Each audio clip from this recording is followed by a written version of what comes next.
নমস্কাৰ সাকসেছ আসাম নামৰ ইউটিউব চেনেলটোলৈ আপোনালোক সকলোকে পুনৰবাৰ স্বাগতম জনাইছো। অসম চৰকাৰৰ চাকৰি স্বাস্থ্য বিভাগ অসমৰ পদসমূহৰ ৰিজাল্ট আজি ঘোষণা কৰাৰ কথা কৈছিল। তো ফাইনালি ৰিজাল্টখিনি ঘোষণা কৰি দিলে। তো এইটো হৈছে DHS ৰ অফিচিয়েল ৱেবছাইট। তো আপোনালোকে ৰিজাল্টখিনি চোৱাৰ বাবে এই অফিচিয়েল ৱেবছাইটটোলৈ আহিব আৰু মই ভিডিঅ'ৰ ডেসক্ৰিপচনত আপোনালোকক লিংকটো দি দিম। তো ইয়াৰে অকনমান তলত আপোনালোকে যদি চাই লেটেষ্ট অপচনত দেখা পাইছে গ্ৰেড 3 টেকনিক্যাল ৰিজাল্ট। তো ইয়াতে চাব পাৰে 12 অক্টোবৰ 2025ত আপোনালোকৰ অৰ্থাৎ আজি কিছু সময় আগতে ৰিজাল্টখিনি ঘোষণা কৰি দিছে। তো ইয়াতে ৰিজাল্টখিনি চোৱাৰ বাবে মই ক্লিক কৰি দিম। তো ক্লিক কৰি দিয়াৰ লগে লগে এনেকুৱা কৈ আহিব আৰু ইয়াতে আপোনালোকে দেখা পাইছে grade 3 technical under health FW department.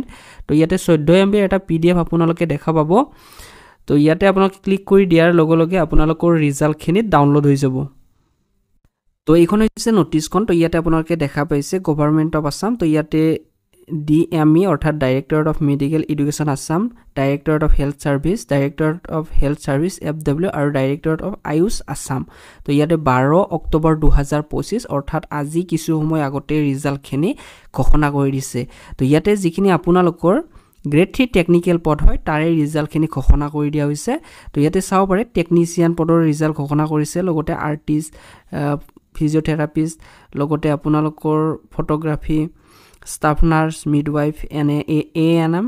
তো এনেকুৱা ধৰণে দিয়া আছে। ৰোল নম্বৰখিনি দিয়া আছে, আপোনালোকে চাই ল'ব আপোনালোকৰ এডমিটৰ লগত মিলাই আপোনাৰ ৰোল নম্বৰটো আছে নে নাই। তো যথেষ্টখিনি ইয়াতে ষ্টাফ নাৰ্ছৰ পদ আছিল, মিডৱাইফ। আৰু ইয়াতে চাব পাৰে বেছিক হেল্থ ইনস্পেক্টৰ, লগতে আপোনালোকৰ কাৰ্পেণ্টাৰ, তাৰপিছত ড্ৰেছাৰ, ECG টেকনিচিয়ান, ফিটাৰ।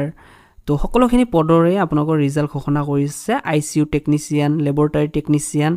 তো ইয়াতে ৰোল নম্বৰখিনি আপোনালোকে এবাৰ ভালদৰে পঢ়ি চাব আৰু মই ভিডিঅ'টো শ্ল' কৰি আপোনালোকক দেখুৱাই দিছোঁ। তো চাব পাৰে OT টেকনিচিয়ান, তাৰপিছত ফটোগ্ৰাফাৰ, ৰেডিঅ'গ্ৰাফাৰ। তো ইয়াতে ছ'চিয়েল ৱাৰ্কাৰ, তাৰপিছত ষ্টাফ নাৰ্ছৰ আৰু ইয়াতেও দিয়া আছে। তো সকলোবোৰ আপোনালোকৰ ৰিজাল্ট ঘোষণা কৰি দিয়া হৈ গ'ল। তো আপোনালোকে যিটো DHS ৰ অফিচিয়েল ৱেবছাইট, তো তাত চেক কৰি চাব পাৰিব। তো ষ্টাফ নাৰ্ছ ক্ৰিটিকেল কেয়াৰৰ দিয়া আছে, আপোনালোকে ইয়াতে ৰিজাল্ট চেক কৰি চাই ল'ব যিসকলে ইয়াতে পৰীক্ষা দিছিলে। তো ইয়াতে আপোনালোকৰ সকলোবোৰ আপোনালোকৰ ৰিজাল্ট দিয়া হৈছে। DHS, FW, DME, Ayush. তো 4টা ডিপাৰ্টমেণ্টৰ আপোনালোকৰ ইয়াতে ৰিজাল্টখিনি দিয়া হৈছে।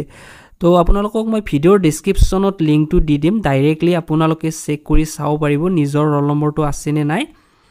তো বন্ধুসকল এইখিনি আছিল আৰু বহুতে অপেক্ষা কৰি আছিল ৰিজাল্টৰ কাৰণে। ফাইনেলি আপোনালোকে ৰিজাল্টখিনি পাই গ'ল।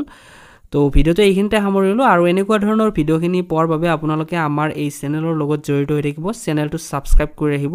ধন্যবাদ।